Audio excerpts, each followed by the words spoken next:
Hello বন্ধুরা, welcome back to our channel and welcome to a new vlog. এই রবিবার দিনটায় আমরা গিয়েছিলাম সাতজেলিয়াতে মনোজিদ্দার মেয়ের অন্নপ্রাশনে। তন্নিদেরও ইনভিটেশন ছিল, তাই তন্নি, আমি আর ও একসাথে বেরিয়েছিলাম। সাতজেলিয়া যেতে তো মোটামুটি আমাদের বাড়ি থেকে 1.5 ঘন্টা মতো সময় লাগে। রবিবার সকাল সকাল 9:30 নাগাদই বেরিয়েছিলাম আর 11টা নাগাদ ওই বাড়ি পৌঁছে গিয়েছিলাম। প্রথমেই গিয়ে মনোজিদ্দাদের বাড়িতে ঢুকে অন্নপ্রাশনে বেবির জন্য যেটা গিফট নিয়ে গেছিলাম সেটা ওকে দিয়ে নিয়ে তারপর মনোজিৎদার সাথে দেখা করলাম।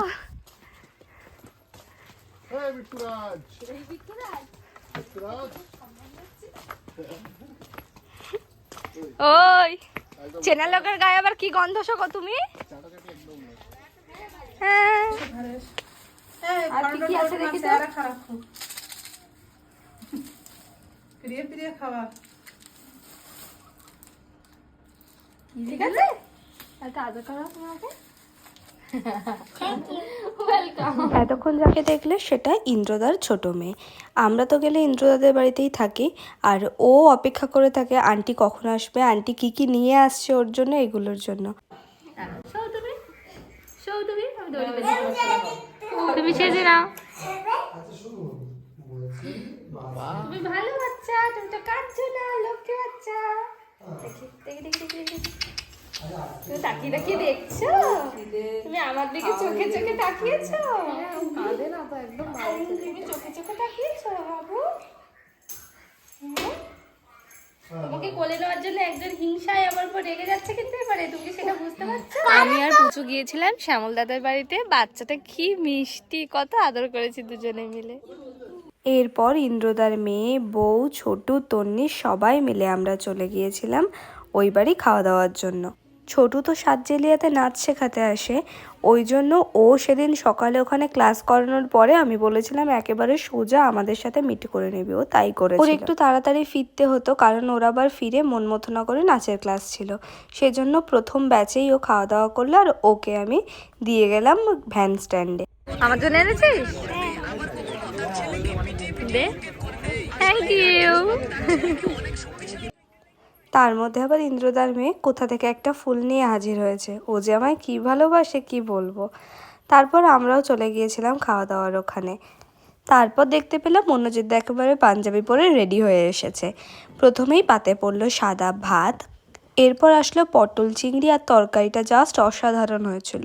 তারপর পাতে পড়লো একটা রুই মাছের দাগার পিস, আর এরপর পাতে আসলো স্যালাড।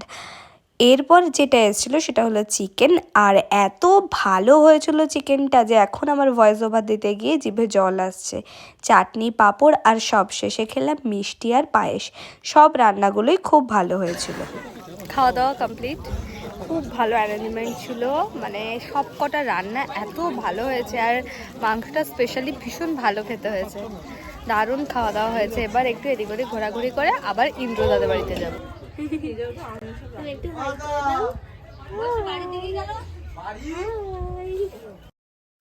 এতক্ষণ পরে যার অনুষ্ঠানে এসেছি তাকে একটুখানি ফাঁকা পেলাম। এতক্ষণ বাবু ঘুমাচ্ছিলেন, ওঠার সাথে সাথেই ওকে নিয়ে আসলাম। খাওয়া দাওয়া কমপ্লিট করে মনোজিৎদার মেয়েটাকে নিয়ে অনেকক্ষণ কোলে করে ঘুরছিলাম। একটু কান্নাকাটি করছিল, তারপর একটা ছোটো বিড়াল দেখিয়াতে দেখি বাবু কান্নাকাটি বন্ধ। ওরা দুটো বাচ্চাই এত মিষ্টি, এত কিউট। তারপর ওরা ঘুমিয়ে পড়ার পরে আমরা এবারে বাইরে এসেছি, বাড়ি যাব ইন্দ্রিয়াদের বাড়িতে। এখন একটু কোল্ড ড্রিঙ্কস খাবো, খেয়ে নিয়ে তারপর যাবো ওদিকে। ফেরার সময় বাড়ির সবার জন্য কোল্ড ড্রিঙ্কস নিয়ে এসেছিলাম। তারপর একটু রেস্ট নিয়ে বিকেলবেলা আবার বেরিয়েছিলাম রবিবারে সাতজেলিয়ায় যে হাটটা হয় সেইটা দেখার জন্য। বেসিক্যালি আমার হাটটা খুব ভালো লাগে। গোসাবাতেও শনিবার করে হাট বসে, তবে ওটা একটু ডিফারেন্ট, কারণ গোসাবাতে প্রতিদিনই বাজার থাকে। তো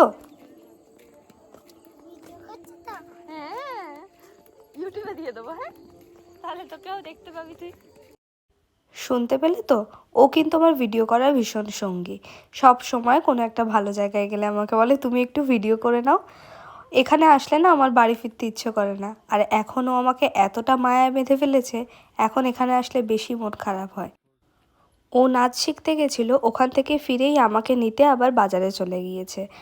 তো এভাবেই আজকের দিনটা খুব আনন্দে কাটিয়েছি। ফিরে এসে দেখলাম বৌদি বাড়ির ছাগল বাচ্চাগুলোকে বোতলে করে খাওয়াচ্ছে। সব কিছু মিলিয়ে দিনটা খুব আনন্দে কাটিয়েছি। সন্ধেবেলা 7:30 নাগাদ ওখান থেকে বেরিয়েছিলাম বাড়ির উদ্দেশ্যে। বাড়ি ফিরেছি 9টা নাগাদ।